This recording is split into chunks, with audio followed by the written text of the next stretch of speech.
Welcome to Art 101 with Mr. Burgher. Art 101 with Mr. Burgher.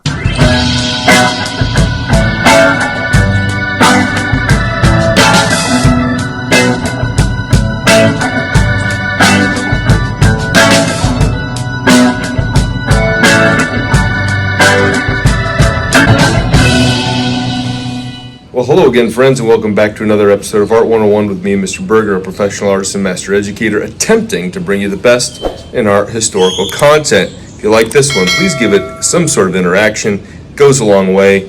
Thank you very much. It's all good!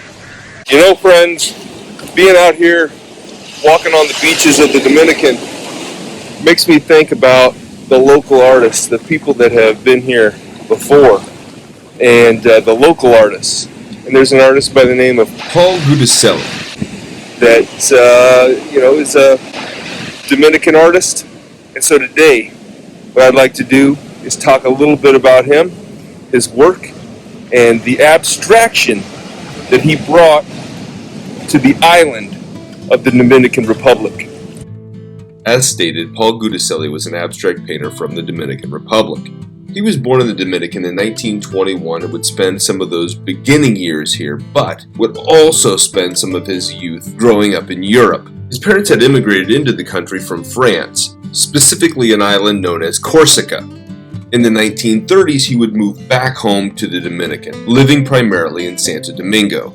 At the ripe old age of 16, he got married and would have 2 children. As he began his educational pursuits, he would start with philosophy, transfer to the guitar, but as we can imagine, things kind of shifted course. This sucks. He would eventually find his way to entirely devoting himself to the study of painting. He had talent and drive to become a good artist, but it wasn't until 1948 that he would begin some formal training at the National School of Fine Arts. During this time, he would get a divorce, get a new marriage, have another daughter, and graduate from school in 1951. His work was involved in a lot of shows throughout the country. He would have solo exhibitions in 1953 at the National Gallery of Fine Arts, showing 70 works there, and critics thought that Paul's art would bring a new energy to the national art scene. His diverse works would dabble into cubism, abstraction, impressionism, symbolism, expressionism, surrealism, fauvism, naturalism, and academicism. Don't you see I'm not a fake? He was involved in major exhibitions in Barcelona, Switzerland, as well as in the Dominican. There were other art opportunities that saw their way into Giudicelli's life that he just couldn't have an opportunity to take advantage of. He was given an opportunity to go to France to study mural painting, but the head of government denied his passport. His oldest son was an employee at the embassy in Costa Rica, and he had refused an order from the dictator saying that there was no travel allowed for the entire family. This caused a huge political scandal, and in 1960 he was appointed as the professor of painting at the National School of the Fine Arts and acting professor of watercolor at the University of Santo Domingo.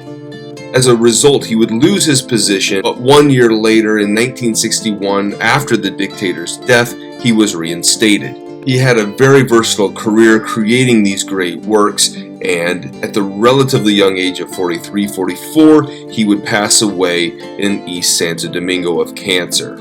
Everyone dies, you know. Although he may not have worldwide accolades and known by everybody that walks the earth, he is definitely a force to be reckoned with in the creation of abstract works, and he truly is a national hero to those that are living and working and loving the art right here in the Dominican Republic. Now that is his story. Thanks for watching. We'll see you on the next one.